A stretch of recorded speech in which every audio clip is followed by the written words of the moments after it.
Hey guys, welcome back to Battlefield 5 coverage here on the channel. It's a refreshing feeling to return to a game that really got me started doing game videos, and Battlefield played a big part in that.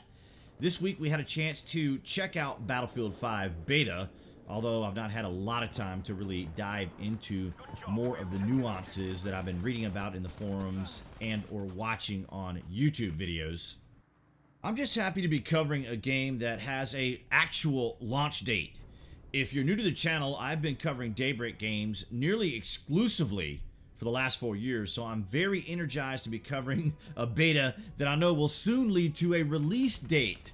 What I've been able to experience so far does remind me a little bit of Battlefield 1, which I was in that beta too, but I never really ordered the game because, like Battlefield 5, these are historic shooters, and I personally prefer more modern shooters. Now, that's not to suggest that Battlefield 1 or Battlefield 5 are deal breakers. It's just that the games feel a little limited when you consider Battlefield 3 and Battlefield 4 have a variety of weapons, vehicles, gadgets, attachments, progressions, achievements, and customization that you're not necessarily going to find in a period piece game. As far as beta itself and the gameplay, I'm inclined to agree with what many have been saying either in the forums or on YouTube. However, at the same time, I'm cautiously optimistic that Battlefield 5 will get the tweaks in performance, mechanics, UI, squads, targeting, ammo balance, bleed out spawns, and a host of things that players are providing feedback on. My initial impressions were, just wow, it's awesome to be back playing Battlefield, and I'm very impressed with the environment, architecture, day-night cycles, and levels of immersion. But then the former player in me of Battlefield and beta testing side comes out, and you begin to realize that there are some rooms for improvement, and I'm hoping that the DICE team will take a look at some of the feedback and take what we say into consideration. Now, for those of you that are new to the channel and are now being reintroduced into perhaps Battlefield for the first time, the game itself has been marred with a bit of controversy.